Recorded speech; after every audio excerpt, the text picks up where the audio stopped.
Welcome to my mommy's podcast. This episode is sponsored by Fabletics. So here's the deal. If you are anything like me and you pretty much work out 5 to 6 days a week and sauna daily, you go through an incessant amount of gym clothes like I do every day, which also means loads and loads of dirty laundry. And I found myself for a while, because I was traveling so much, always buying more gym wear to avoid the issue. But I'm also not willing to shell out hundreds of dollars for the really pricey types of gym wear. I'm not going to name names, but I was tired of cheap gym wear that wore out quickly with lots of washing. My solution to this predicament is a brand called Fabletics. If you haven't heard of them, I think you're missing out, because it's a fashion-focused activewear brand that was founded by Kate Hudson with a mission to empower women by making a healthy, active lifestyle accessible to everyone because of the exceptional price point and because these pieces are super cute and versatile. So no matter if you're ready to go to a hot yoga class or crush it in CrossFit or just go for a stroll in the park, Fabletics has you covered, and they carry gym wear that is suitable for any type of workout. And plus they're cute enough, I find myself wearing their clothes everywhere, not just to work out. I'll just throw on one of their pullover tops for a cute outfit. Before I forget to tell you, Fabletics is offering an incredible deal that you don't want to miss. You can get 2 pairs of leggings for only $24, which is a $99 value when you sign up as a VIP. You can go to fabletics.com/wellnessmama to take advantage of the deal. That's fabletics.com/wellnessmama to get 2 leggings for only $24 and free shipping on orders over $49. International shipping is available, and there's absolutely no commitment to purchase. With your first order, you can check it out and you can cancel anytime if you're not super happy. Check it out, fabletics.com/wellnessmama. This episode is brought to you by Genexa, the first ever organic and non-GMO medicines that use patented technology to create formulas that work without the dyes, the artificial sweeteners, or the harsh preservatives that are found in some medicines.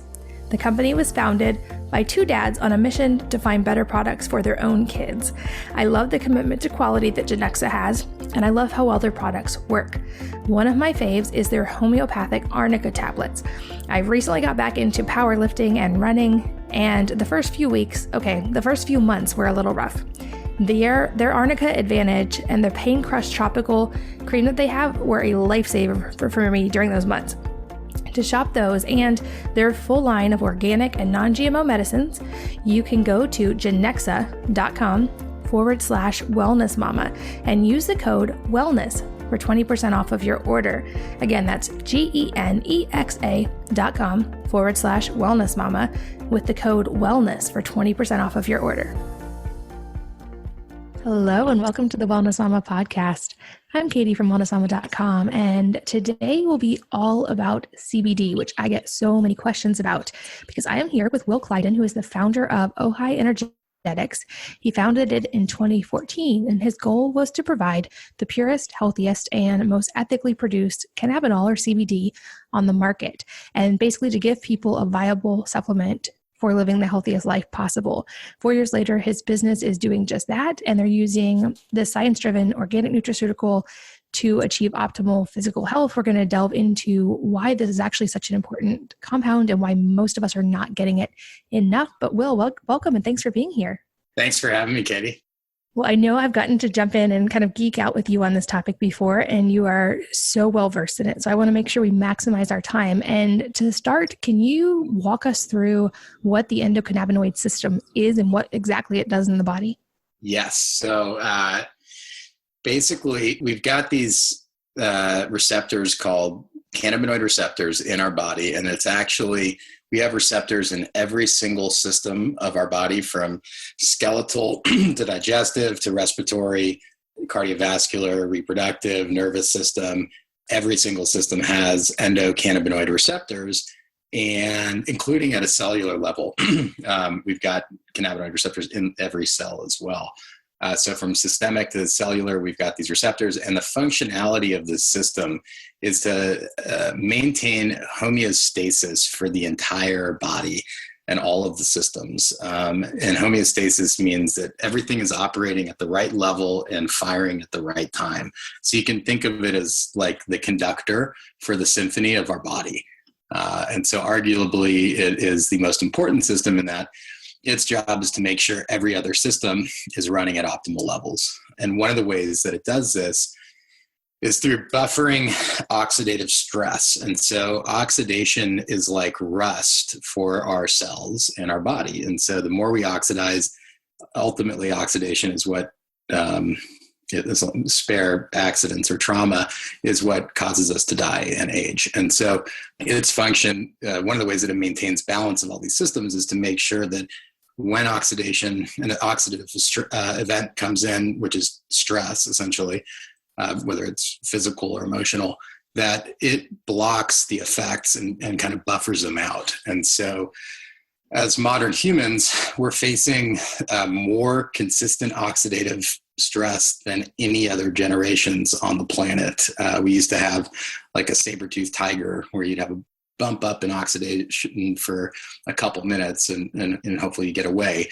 Whereas now we're bombarded 24/7 from petrochemicals and industrial exposure to actually the amount of information overload and how many choices that we have as modern humans. So they actually ran a study showing that when we have to pick between more than 6 options, there's a notable oxidative stress response in the body. So our grandparents would grow tomatoes that were organic. You didn't have to call it organic. Everything was organic 2 generations ago, and then make the tomato sauce or can them or whatever. Now you go into the grocery store, you've got 20 different options of ketchup, and just needing to decide and pick creates a notable oxidative stress response. So it's just one out of many, many ways that we're getting hit with oxidation. So it's really more important than ever before to have a healthy endocannabinoid system. And so that is a good overview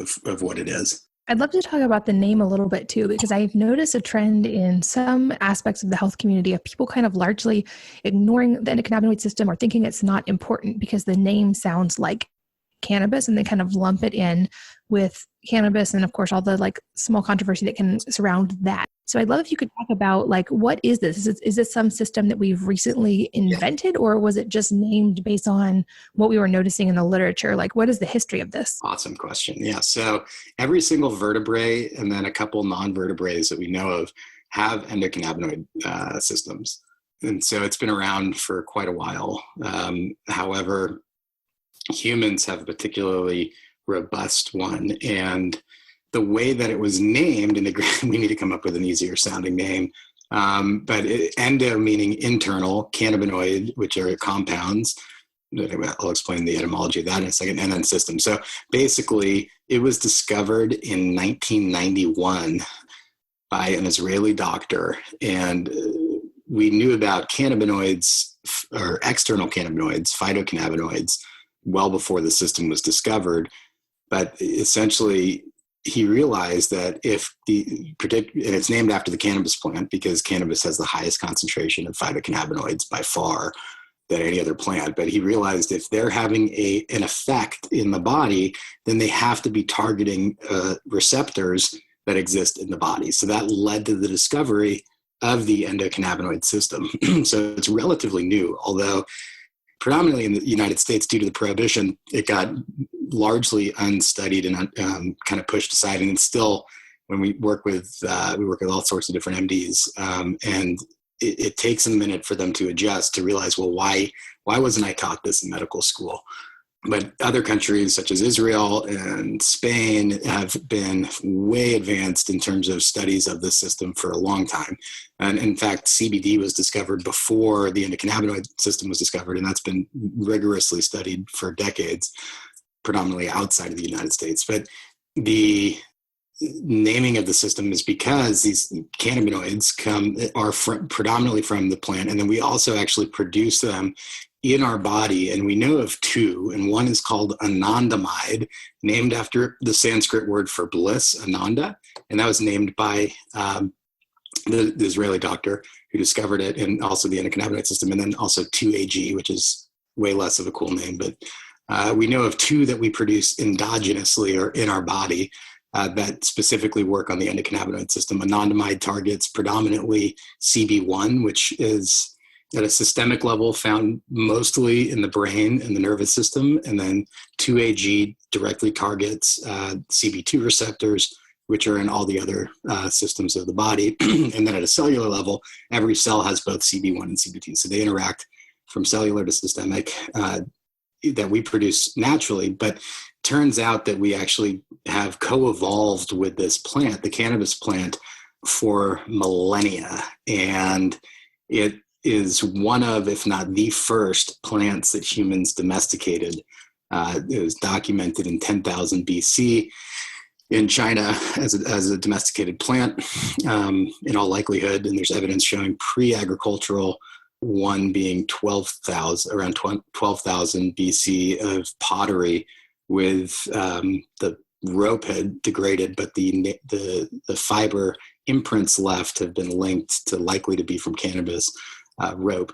But essentially, since 10,000 BC, then the Scythians founded in China and Asia, where it seems to originate from millions of years ago in that region. But the Scythians took it and brought it everywhere they went. There's well documentation that they were using it for their psychoactive purposes on the higher THC varieties, as well as for rope and food and fiber and medicine. And everywhere they went, they brought it. And then also anywhere that the Vikings went, they took cuts of it from Caucasus Mountain regions and spread it, as well as then the Scythians brought it to the Romans, who then brought it everywhere they colonized, including Britain. And then the UK, anywhere that they colonized, would then take cannabis. And it was actually required by law to grow in Virginia and the colonies. One of the main setups for the U.S. colonies was for hemp production.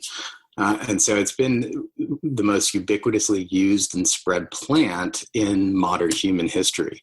And through every iteration of different, going from hunter-gatherer to agricultural, then from use for nautical ropes and exploration into the industrial era, is used for lubrication of machinery, oil, varnish, as well as production of textile, and then up to the 40s, where we then artificially made it illegal and cut it completely from production in the States.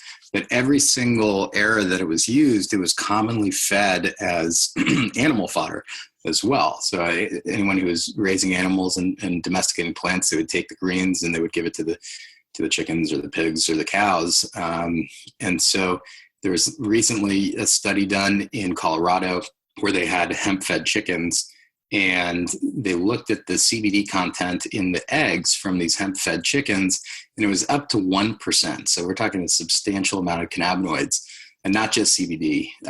There's CBC and CBG, and actually 110 different cannabinoids that we know of, and then 420 total compounds that we know of in the plant, from terpenes and bioflavonoids and stuff. So, but anyways, all of those were present in high amounts of CBD in these eggs. So people have been consuming indirectly for thousands of years these micronutrients.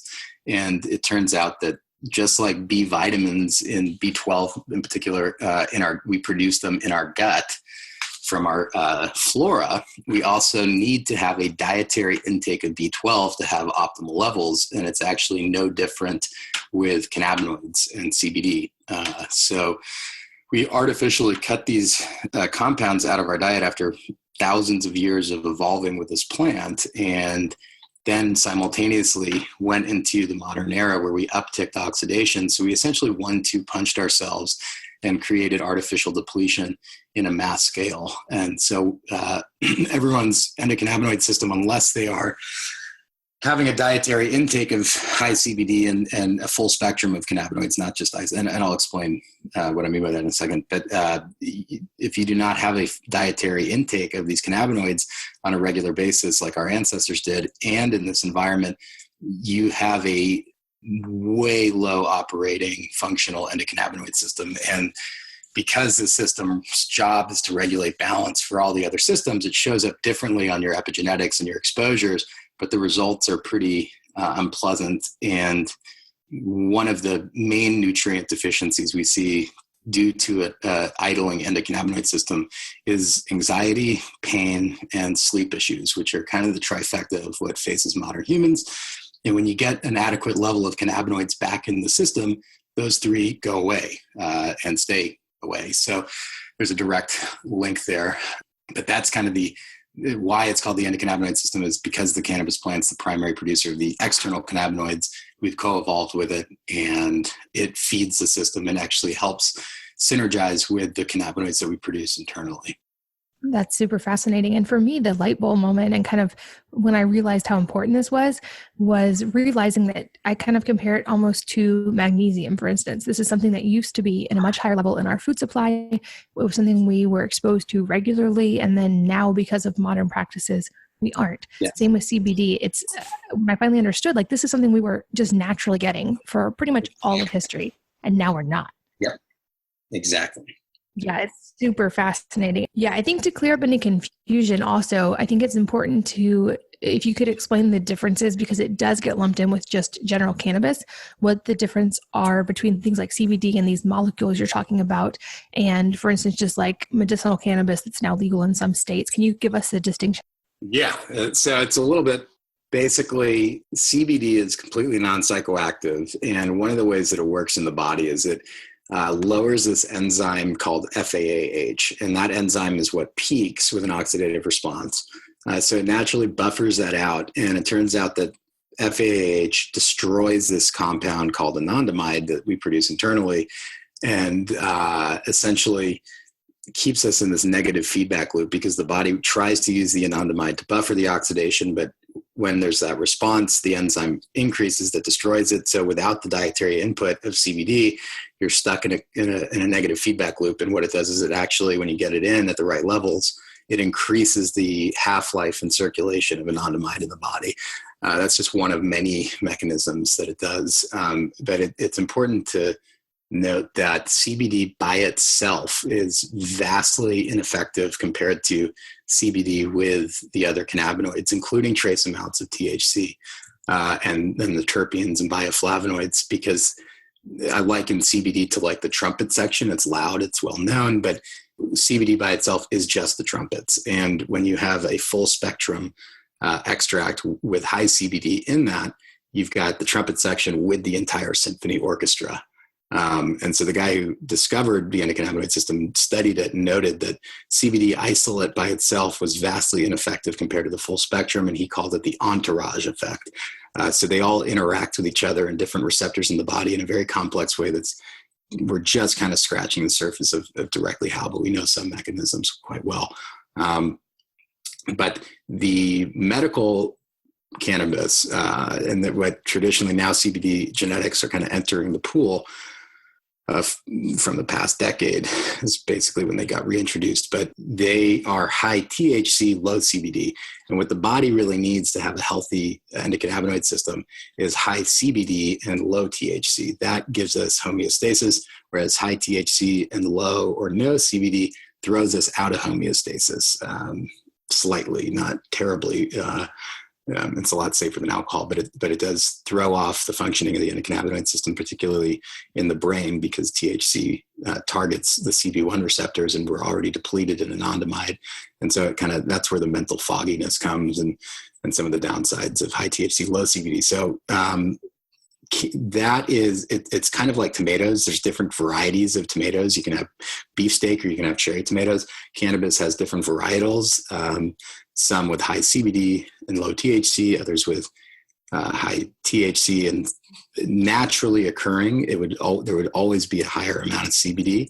And it was only when we had prohibition where people started selectively breeding for high THC, starting in the black market and then going into medical, that we were inadvertently breeding out the CBD, which was there to stabilize and counterbalance any negative effect of THC.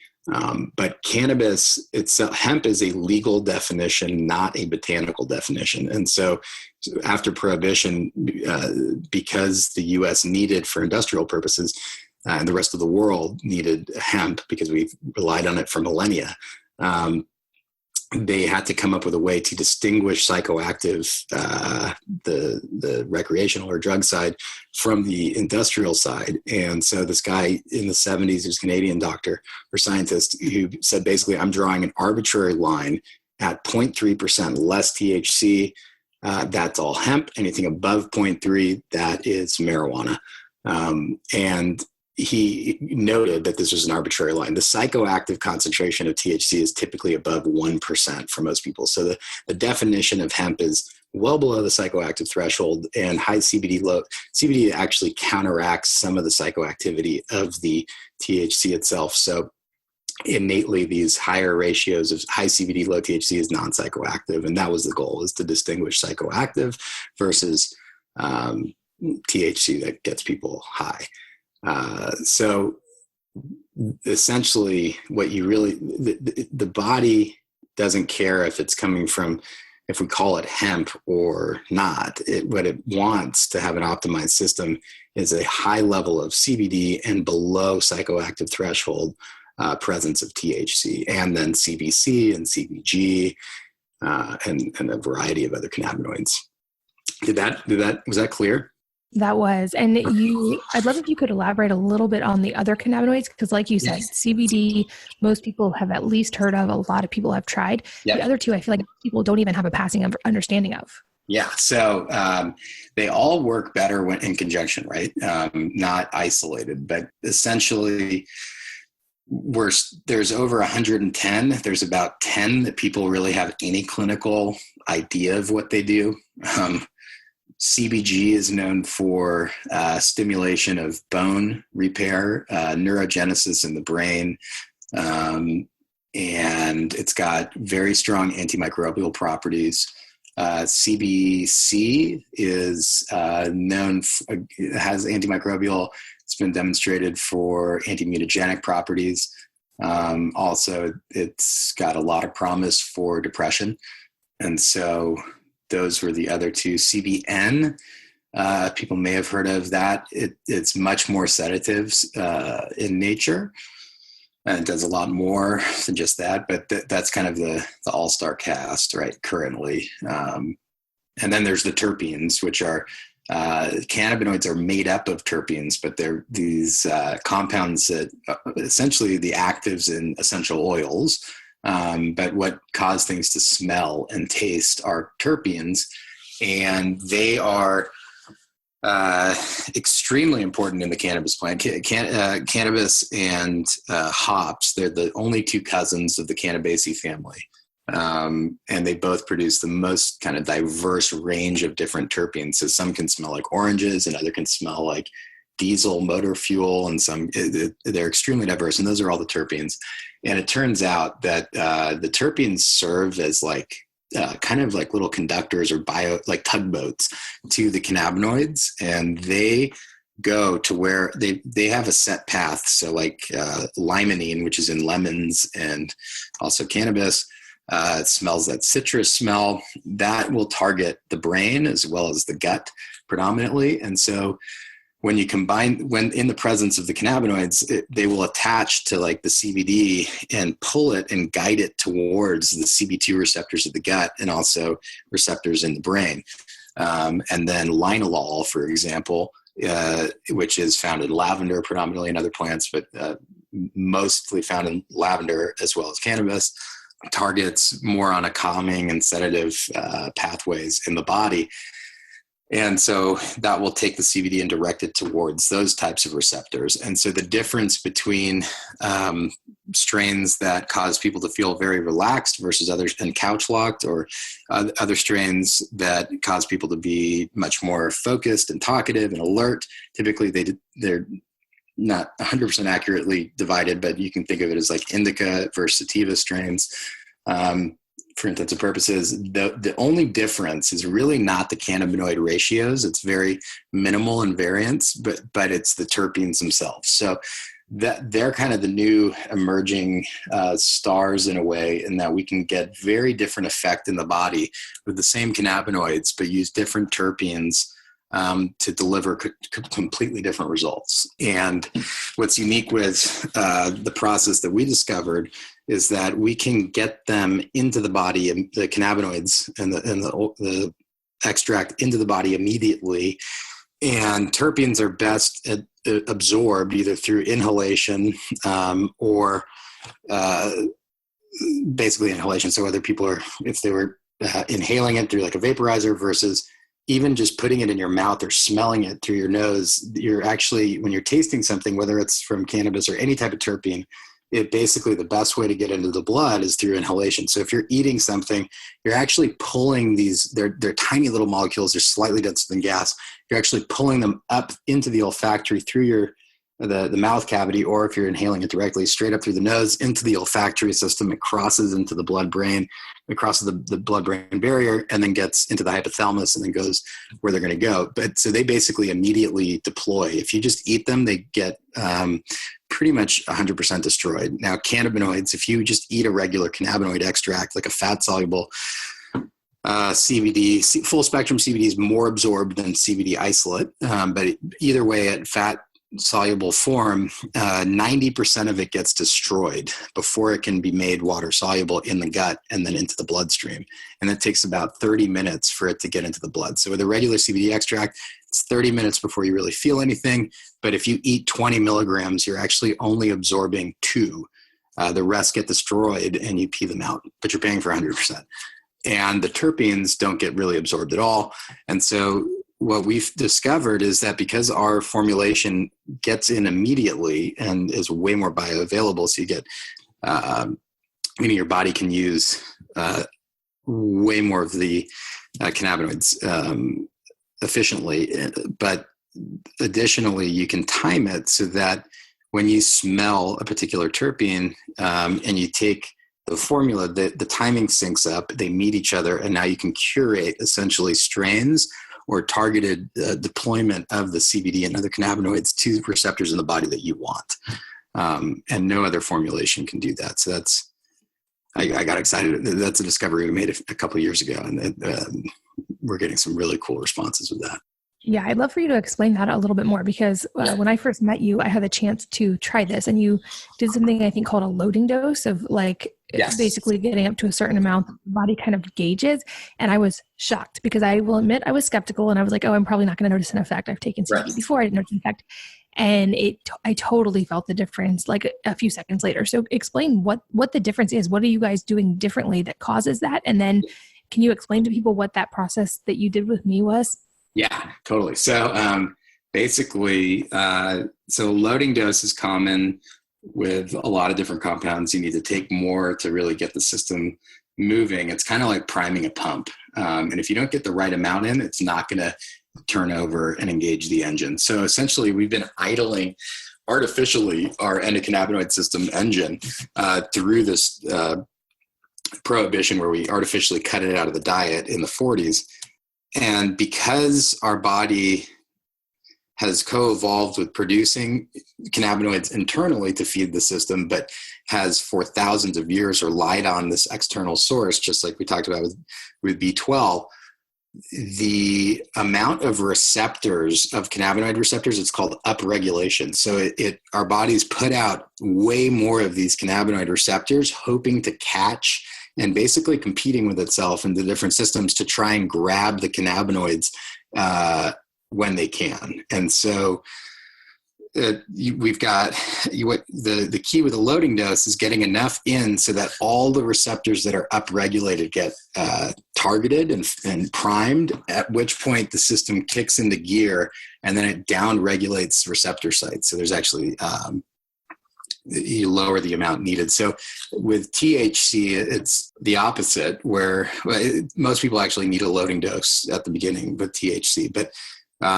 you build a tolerance with THC. Whereas with CBD, and I'm talking, anytime I say CBD, I mean full spectrum, not CBD isolate. It's similar with isolate, but there's actually dosage is harder and it's less effective on multiple fronts. But high CBD, full spectrum, you actually have an inverse tolerance on average over time.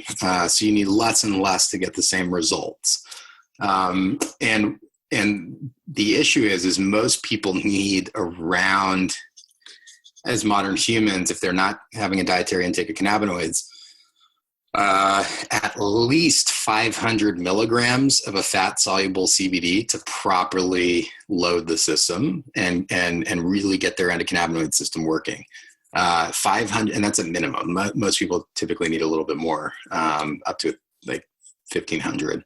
on average. But essentially, 500 milligrams of fat-based CBD would retail someone around $300.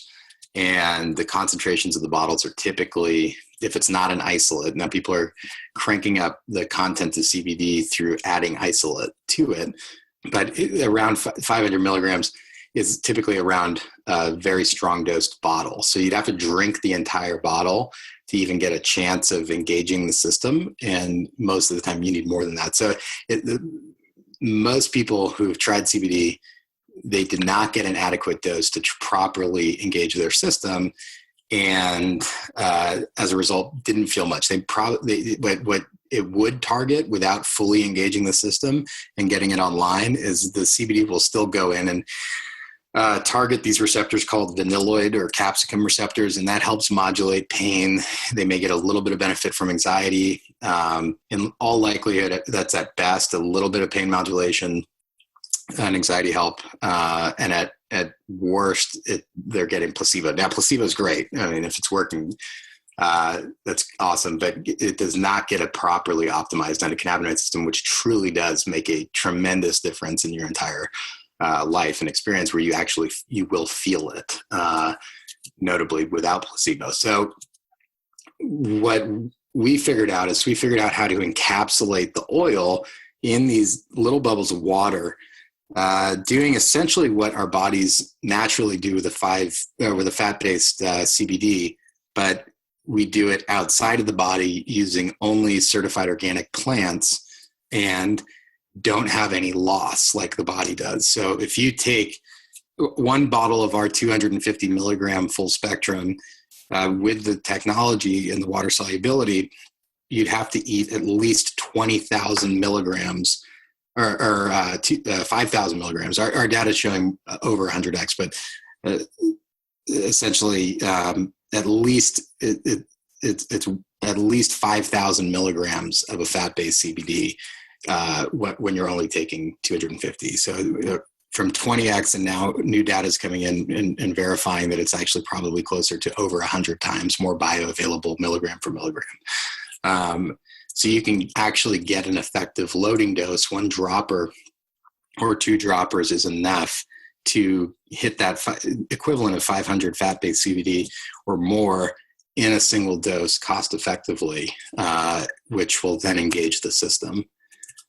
And so the reason why water encapsulation is important is because we've got this water layer covering our mouth and our stomach and our gut, and it serves as like the gatekeeper to the body, because once a fat soluble compound gets into the bloodstream, it can travel anywhere it wants to in the body. So we've evolved with this gatekeeper that naturally blocks fat-based compounds from getting into the bloodstream. And so it has to sit in the gut, and then the liver comes in and essentially our bodies process it and determine what is synthetic or poison or not recognized, and it will try and pull that out through the liver and detoxification pathways.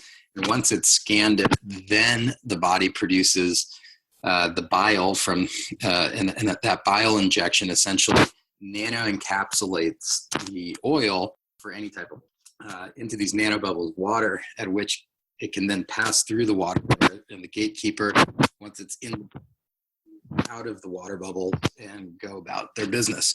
And so we do that process using certified organic plants that break down into amino acids once it's made it into the bloodstream, which is immediate. So when you take this formulation, the body recognizes it as water, absorbs it immediately, and then it diffuses out of the water bubbles. The body then uses the water bubbles in that plant and breaks it down into energy source, and the cannabinoids go about and effectively target. And there's not the same loss. Whereas when you eat a fat-based and it's in the gut, by the time it gets encapsulated, like I said earlier, 90% of them have been destroyed by the stomach acid and the liver enzymes. So it's a very inefficient system. That's why it takes about 30 minutes for someone to feel it. And with our process, because it gets in immediately, you will notice the endocannabinoid system engaging typically under 30 seconds, which I believe is what you were saying was your experience. You felt it and actually felt it. And so we're able to deliver an effective dose range, a very cost-effective manner, and have the results be in felt within 30 seconds, not 30 minutes, and not after. Typically with a fat-based, people have to take it for weeks and weeks to eventually kind of build enough up in the system to get that engagement. And that's not common. Yeah, that was definitely my experience was within, I would say probably like closer to like 15 or 20 seconds, somewhere in that range, although I wasn't counting. I definitely like felt it. It's hard to describe, but felt it hit my brain and also kind of like where it traveled throughout my body. And I felt this like cool / warm feeling, and it was very instantaneous. Yes. Yep. So it basically, it gets in the second that it touches. And because of the bioavailability, it's enough to engage it. And that system, when the endocannabinoid system turns online, it is kind of like, people describe it as like a buzzy kind of tingling warmth, electric feeling almost. And essentially we're turning back on a system that all of our ancestors had online through their natural dietary intake of cannabinoids. And it's the way we're designed to feel. And it feels really good. You feel focused. Most people describe feeling like more grounded, more present, and just kind of like a light bulb turned on that we didn't realize we were missing, and a clarity that kind of comes about. And then you wake up and you feel good in the morning. We're meant to feel good. We've just artificially depleted the system designed to keep all of our other systems healthy and operating. And so that kind of sluggish, bad feeling in the morning that a lot of people feel, and the pain and anxiety and sleep issues, that they are not always, but in many cases, actually a nutrient deficiency, an endocannabinoid nutrient deficiency. And so once you get it back up online, you feel awesome. And then another thing that's unique, I think, is that the dosage needs will actually change on a daily basis depending on the oxidative stress load for that day. So if you're like sleeping well now and you're getting adequate other nutrient supply and exercising and things are just cruisy, you're going to see a downtrend of need of dosage over time. But if all of a sudden then you have like a stressful day and then you got to fly somewhere, your optimal dosage range is going to move back up again. And the issue with fat-based, so there's actually what's called, which is common with a lot of bioactive compounds, is a bell curve of efficacy, meaning that more is actually less effective than slightly less. So more is not always greater. It's not and there's actually multiple bell curves of efficacy. No one really has cracked the code on why that is, but essentially there's these optimal ratios, and you can go up, and these bell curves are shifting left and right on the dosage vertical or axis, horizontally every single day, depending on oxidative stress. And so the issue is figuring out what, like a lot of questions people ask is like, how do I know how much to take?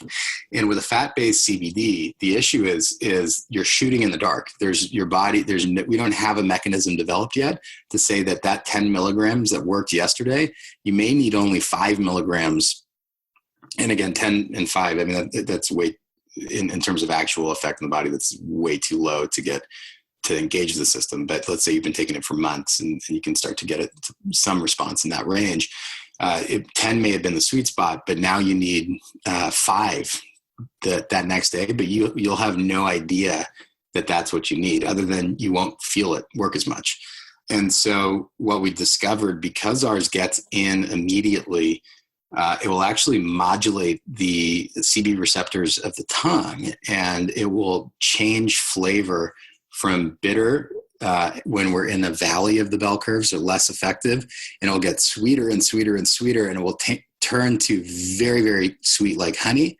And if you keep going, and that's at the peak of one of the efficacy curves. And if you keep going, it will go back to more and more bitter as you go down the efficaciousness, and then enter another valley, and then you keep taking it and it will get sweeter and sweeter and sweeter again.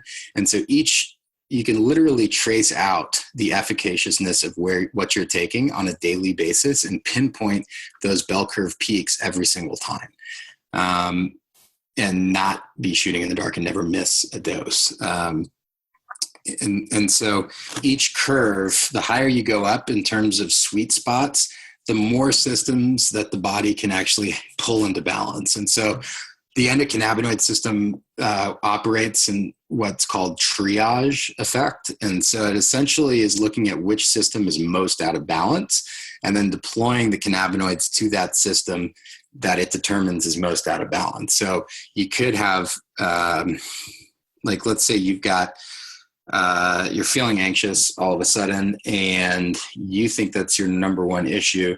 You take it and it turns to sweet, and then it feels kind of better, but it's not 100% better. What that means is that anxiety didn't make the cut, or didn't really make it high up on the priority order. And it could have been focusing that your gut needed to have cannabinoids more than your nervous system. And so what we found is if the first sweet spot and what you think is the number one thing going on doesn't make the cut, if you redose and it will go back to bitter and then go back to sweet again, the second sweet spot, almost 100% of the time, what we think was number one does make the cut. And so you can keep going higher and higher on sweet spots to just maintain more and more systemic, basically deploy more to keep more systems at optimal levels. And you cannot take too much, which is, there's a point where all that your body would do is just flush it out, but there's no need to do that. And you'd have to take like half a bottle to a bottle. And then at which point you've probably hit all of your systems. But there's no, what's called LD50, which means 50% of the test population died from, it was a lethal dose. The LD50 for CBD is substantially higher than water's LD50. So essentially you would have to drown from the water content in the plant before you would get sick from the CBD, which is pretty fascinating. It's essentially safer than water. If you're talking about like you guys with the water soluble version, I would guess with like a liposomal or anything that's got fat in it, you could eventually hit that ratio faster based on the other ingredients, right? In any particular formulation. You mean hit 50 or whatever, like it could potentially. No, because our formulation makes it way more potent. So in reality, you would get there faster than a liposome or a fat-based CBD, but it's impossible. Like we're talking, you'd have to be drinking. You would have to drown from the water content in the plant or before you would get any type of toxicity reaction in the body. So you could drink gallons and gallons and gallons and gallons of it, and at which point the water present would get you sicker than the CBD would. And to that note, I mean, that makes it really essentially safe for almost any age or any person, right? Because if it can't essentially be overdosed on, is it pretty much safe for anyone? Yeah. All evidence and historical usage, right? So if basically like as it was the most commonly used vegetable throughout our history on every continent, minus haven't found evidence of Inuit culture having it before Western intervention or colonization, because the Vikings there's actually cannabis was present in North America prior to European colonization, probably from the Vikings as well as the Chinese explorers. But basically every other continent, again, Australia, interestingly enough, was in all intents and purposes founded predominantly for the purpose of cultivating hemp. Prior to that, the Aboriginal population did not have, there's no evidence of it being there beforehand, but every other continent, minus Antarctica, had it for thousands of years and in the food supply. So the mom would be eating it, the kids would be eating it through the eggs or the milk. Interestingly enough, like in Nepal, for example, there's regions where, like, despite it being criminalized, it still grows completely wild, including the U.S., although hemp's not legal for the most part within the guidelines of the Farm Bill. We can get into that later. But basically, there's regions where it grows completely wild, and Nepal is one of those regions. And so in Nepal, they eat yaks, and they also eat the butter made from yaks and milk.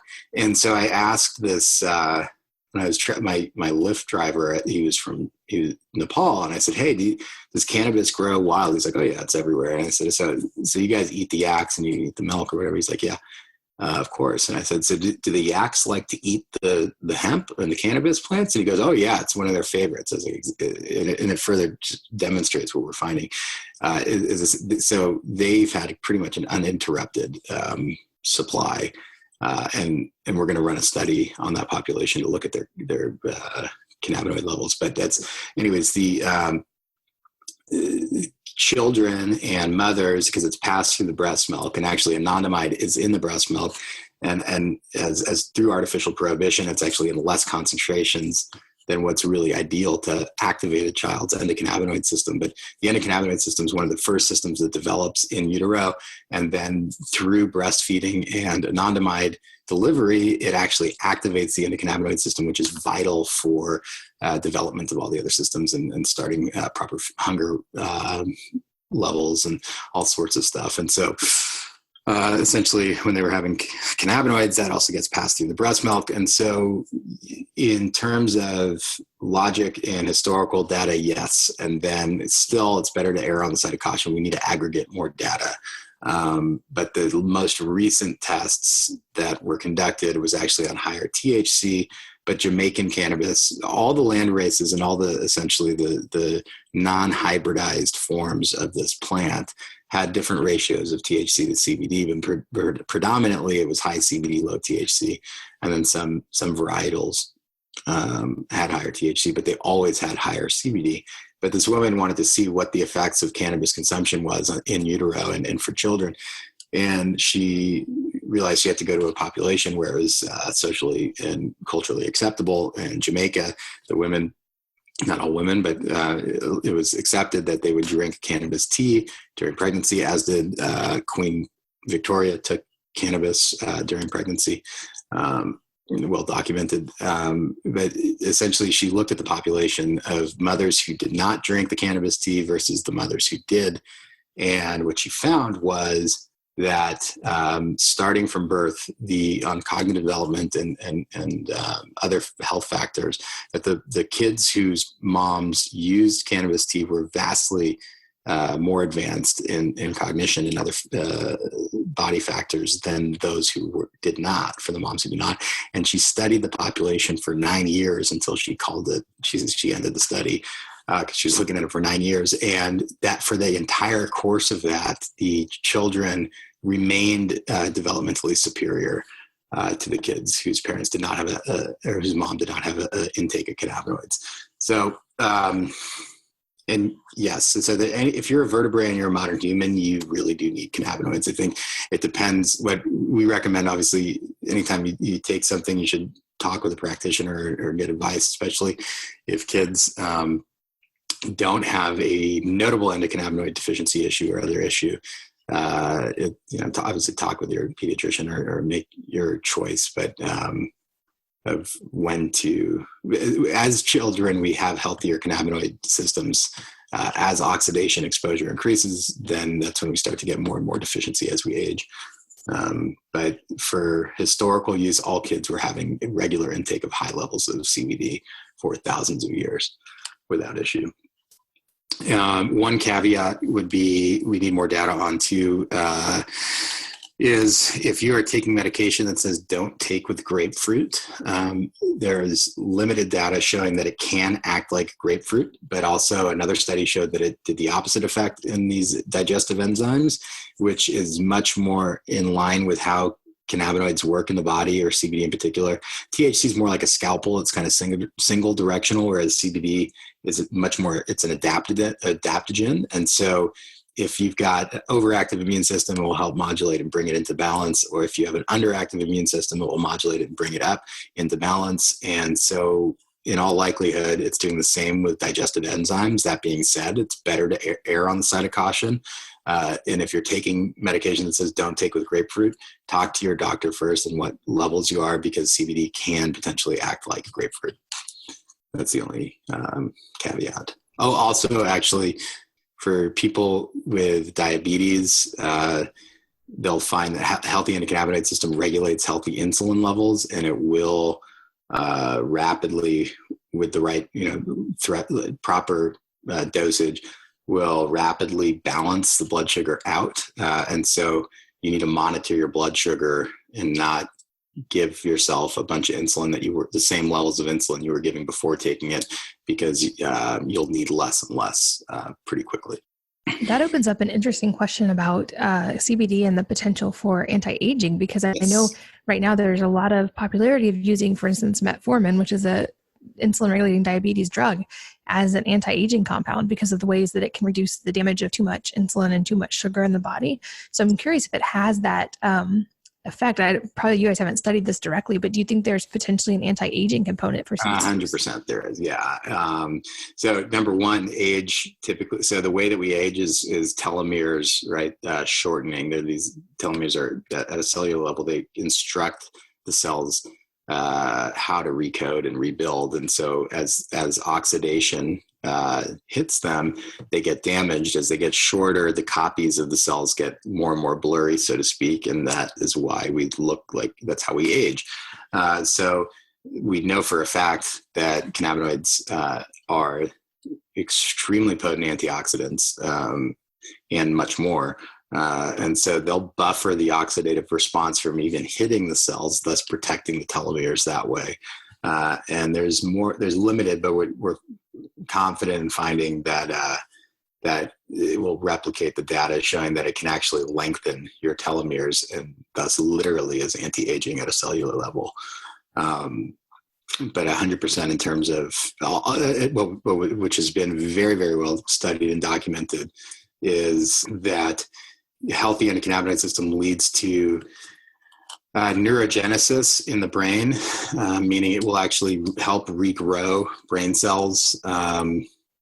Also data, and now, so our company, we have a biotech division. So I'm talking about in terms of the biotech side, because of FDA stuff. But we've got data and patents on actually regrowing myelin sheathing of nerves and actually regenerating damaged nerves and regrowing them.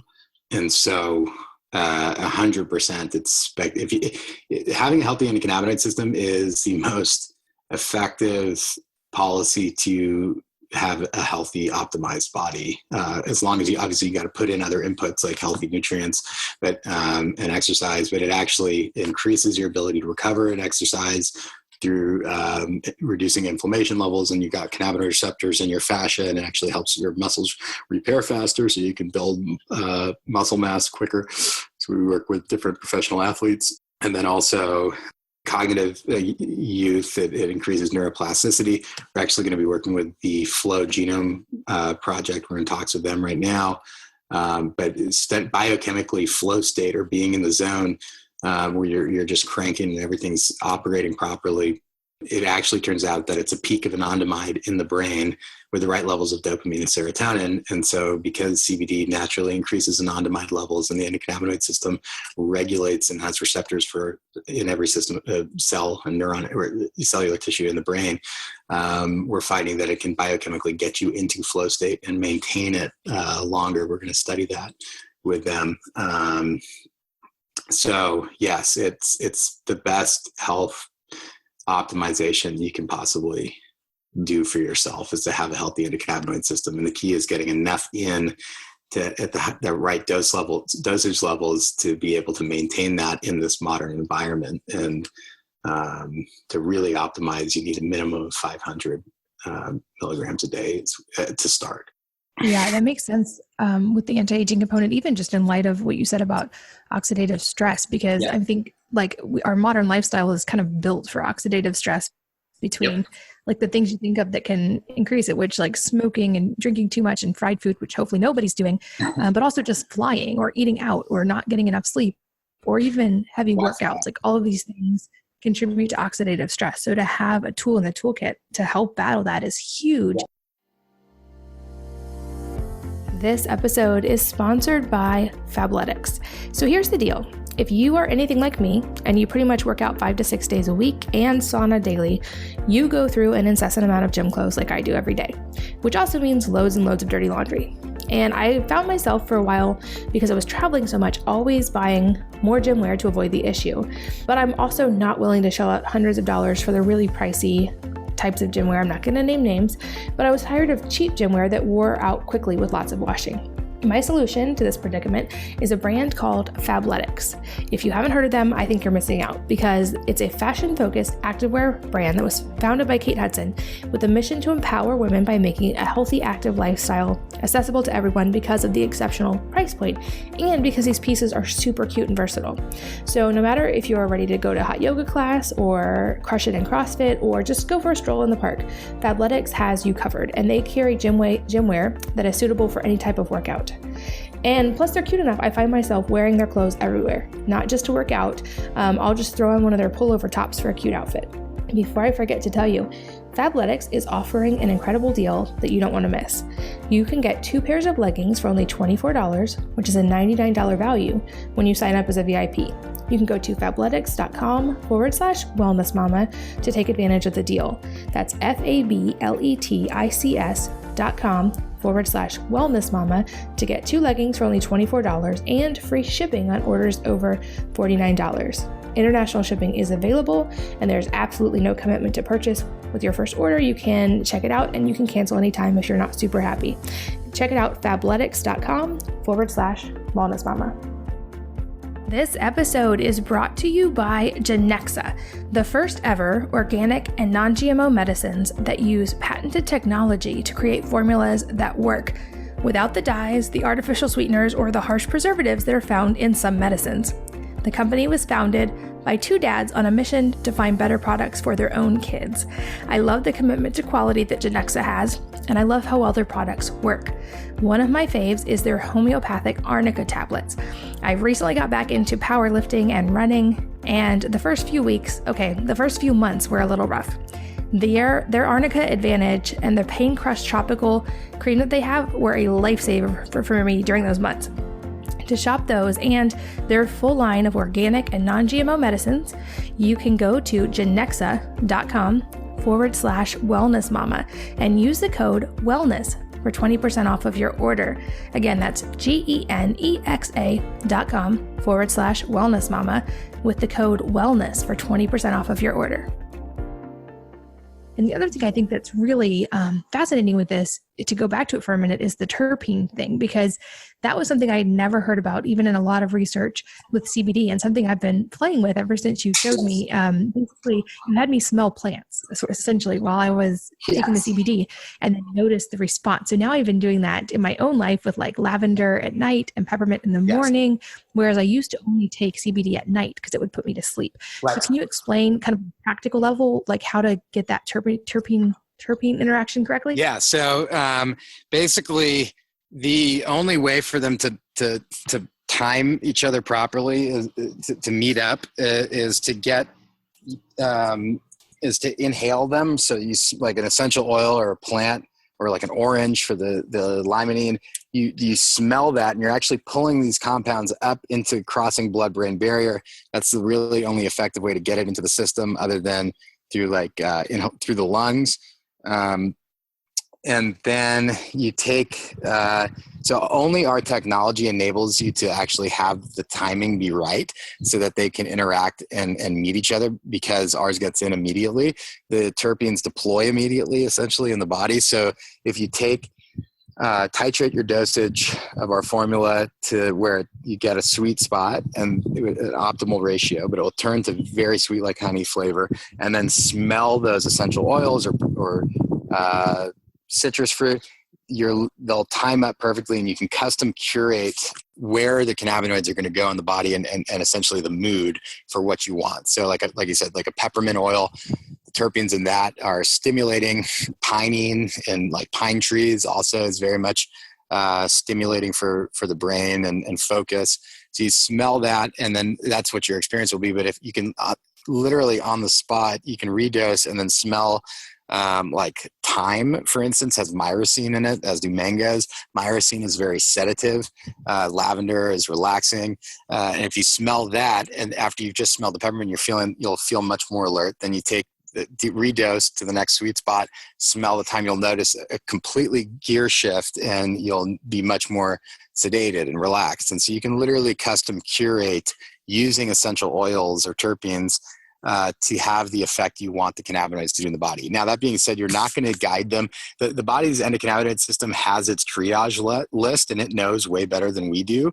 But you can still, there's times where, let's say your body is saying, look, you're running 1,000,000 miles an hour and we need you to sleep and repair. So the endocannabinoid system is going to naturally sedate you, and like how you experience how you were tired, right? You can bypass it gently by then saying, you know what, that's great. But I can't sleep right now. I got to work. And you smell the peppermint, and you'll shift it so that you can basically gently nudge it out of its triage list and have what you want get targeted first in line. But you're not going to do it in a way that could be damaging. Like, it won't allow it to like throw anything out because it's totally non-toxic.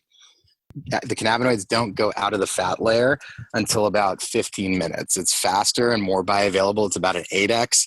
Our delivery is just a single layer of water, and we're showing well over 20. The data is showing over 100x. It's way more bioavailable, but it also has an immediate onset, whereas a liposome, it's better than a fat base. It's about 8 times more potent, but it doesn't diffuse into the system for about 15 to 20 minutes, sometimes 10, depending on how they do the liposome. But the timing won't work. You'd have to take it and know when it kicks in, and then run and then smell it, essentially.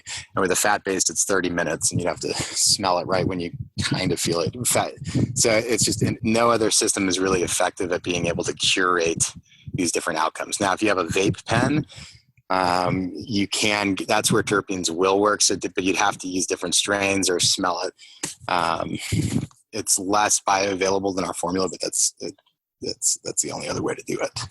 That makes sense. And I've said for years that in most cases, I think the best and only way to really get the benefits and use essential oils is by diffusing them, using them in aromatherapy ways, because it's easy to ignore, but that is how they impact the body in a very effective way. They're also safer that way than, for instance, if you're drinking them. Yes. So I love that this kind of dovetails perfectly with that. Yes. So you mentioned the Farm Bill, and I know that the hemp issue has been a semi-controversial one right now in the U.S. I'm curious, being both in the industry and then I'm sure the research you're doing on this all the time, what do you see as the future of hemp in the U.S.? Yeah, so I think we're just kind of scratching the surface of, so we've been talking really about like cannabinoids and terpenes and optimizing health in the internal environment. What's fascinating about this plant, and the reason why it's been one of the most used vegetables and plants throughout millennia, is that it also has a plethora of other uses. So the term canvas comes from cannabis. And then World War II, right after they made it, they put prohibition in place. They all of a sudden realized that they needed hemp for nautical rope and industrial usage. And so they created this temporary hemp for victory gardens. If you go and look up hemp for victory, you'll find some awesome old propaganda on how it's the most patriotic thing you can do is grow hemp. It was literally right after they made it illegal. And one of the real reason that cannabis was made illegal was not for the high THC varietals. That was what was pushed, but in reality, it was people have been making hemp paper for thousands of years, but actually the first draft of the U.S. Constitution was written on hemp. The first flag was made out of hemp. But because it's so strong and why it's so effective for fiber, it's naturally antimicrobial and antifungal, so which makes it the most effective rope for nautical use. It doesn't rot in water, and that's due to the cannabinoids and terpenes in it. But it's extremely strong. So it was very hard to process efficiently. Actually, Thomas Jefferson said the most patriotic thing you could do for the country is to sow hemp, and him and Washington grew it, and they talked about the indica varieties. Now, the indica varieties would have been high THC because that particular region had higher THC producing cultivars. So they definitely were using both and growing both. And it's well documented in the pharmacopoeia as well. But essentially, Jefferson, when he was at the U.S. patent as a patent officer, he discovered a way to make hemp decortication, or separating the outer hard part with the inner rope parts, using a horse thrasher, essentially. And then he said he decided to open source that patent because he thought it was so important for the country. So at that point, hemp or paper pulp from trees was more effective and efficient than hemp pulp because it was so hard. In 1936, the U.S. Department of Agriculture figured out how to make it an efficient decorticator that made hemp paper production equally as efficient to wood pulp paper production. Now, 1 acre of hemp produces the equivalent of 4 acres of old growth forest worth of paper. So, and it grows in 40 days. It also protects the soil, and it's got a plethora of other uses. And so it completely annihilated the lumber industry for paper. And William Randolph Hearst owned pretty much all of the lumber industry in the States, and also owned all the newspapers, which were printed on the paper. And then at the same time, the DuPont family came up with synthetic rope. Now with the decortication, hemp rope, because of its antimicrobial and its strength properties, could have competed with rayon, essentially. So they formed together. There was growing racial tensions in the country because cannabis was in South America and North America prior to European colonization. But basically, people from Mexico had a long tradition of smoking higher THC varietals, as well as high CBD varietals and teas. It's well documented.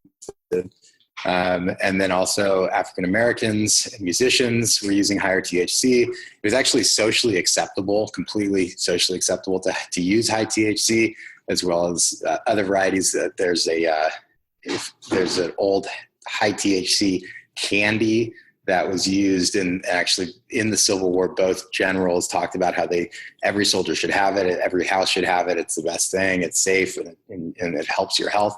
But essentially they targeted on these racial tensions, created an issue of THC, used that as the demonizing factor, and rapidly passed legislation with Atzlinger to make it illegal. And it was really the best PR campaign that's ever been run, because they took something that was ubiquitously consumed and was the lifeblood of the economy from centuries and millennia in reality, and made it illegal overnight through controlling of all the news. Since he owned all the newspapers, they were able to run the campaign, use fear, and essentially artificially deplete the population of cannabinoids and all the other industrial usages.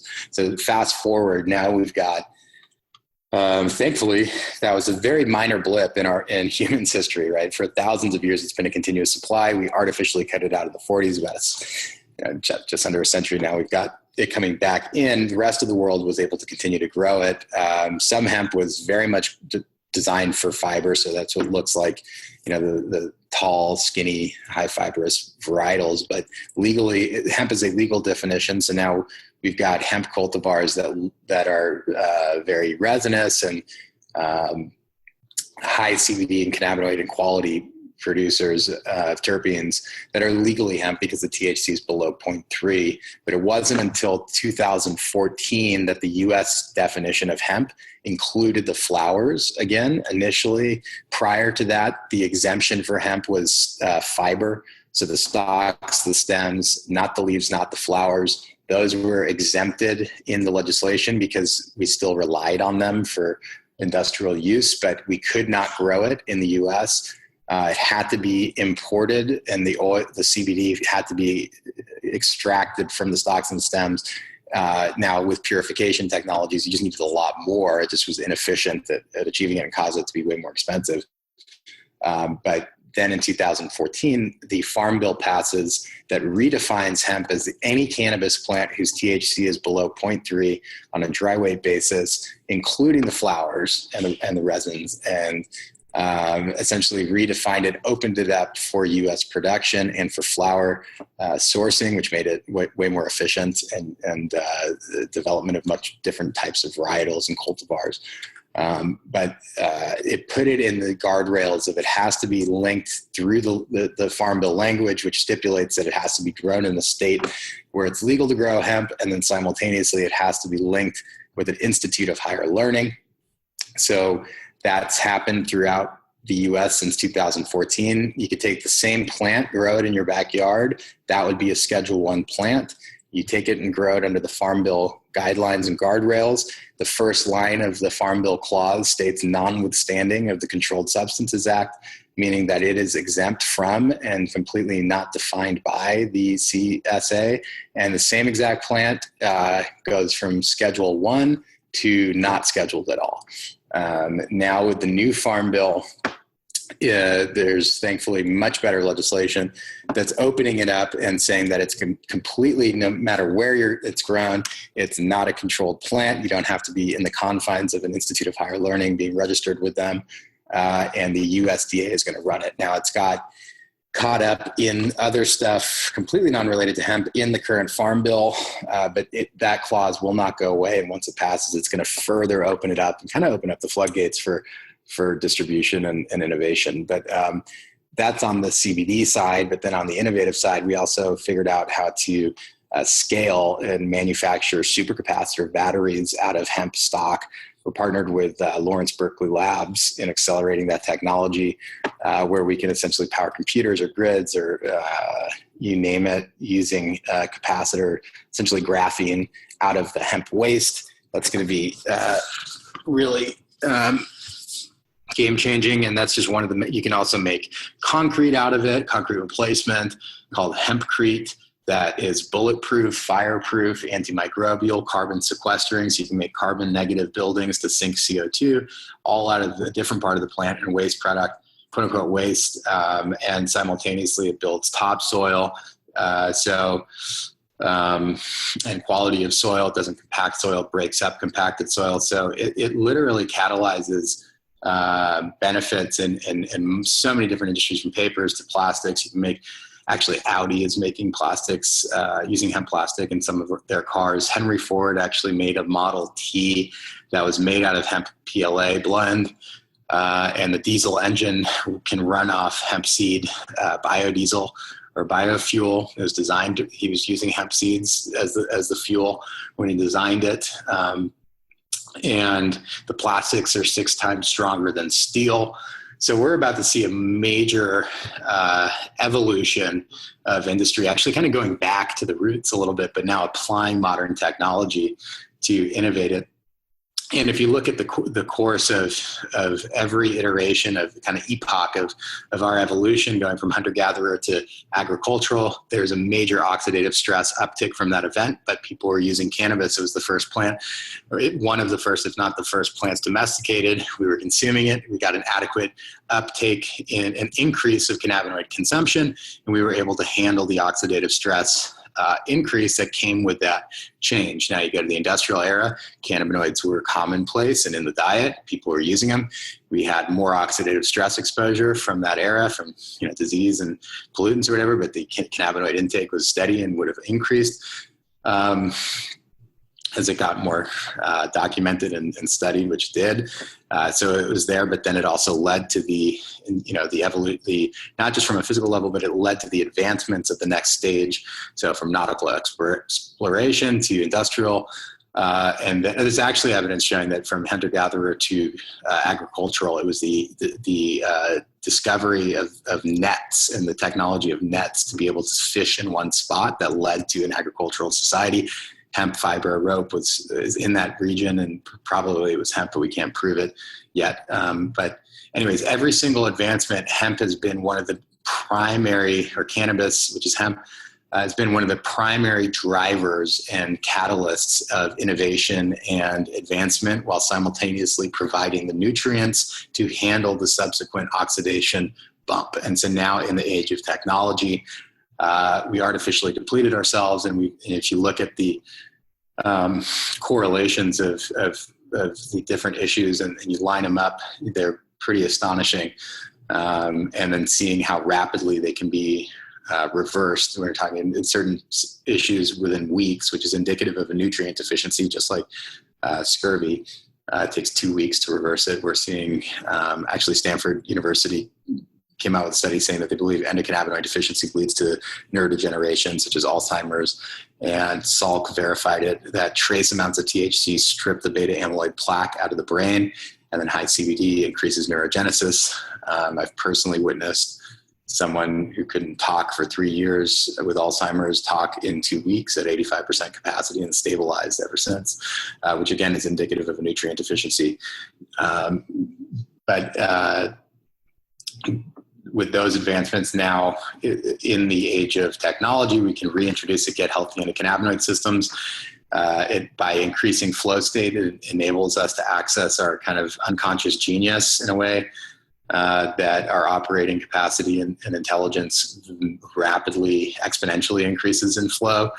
And we can actually handle these new advancements of all of this information overload that it causes oxidation. We increase our cannabinoid intake, get the system back up online, and I believe we can emerge into completely transition from a petroleum-based dependency. Now, at this next iteration, hemp can truly get us off of petroleum and into regenerative, symbiotic design, as well as when you have a healthy endocannabinoid system, you're much more likely to, it literally increases neurogenesis in the prefrontal cortex and the corpus callosum, which bridges the left and right hemisphere of the brain, and then it activates the parasympathetic nervous system, which causes us to leave our kind of 4F response. And when we're in the amygdala and the 4F, we see things as other and scarcity. So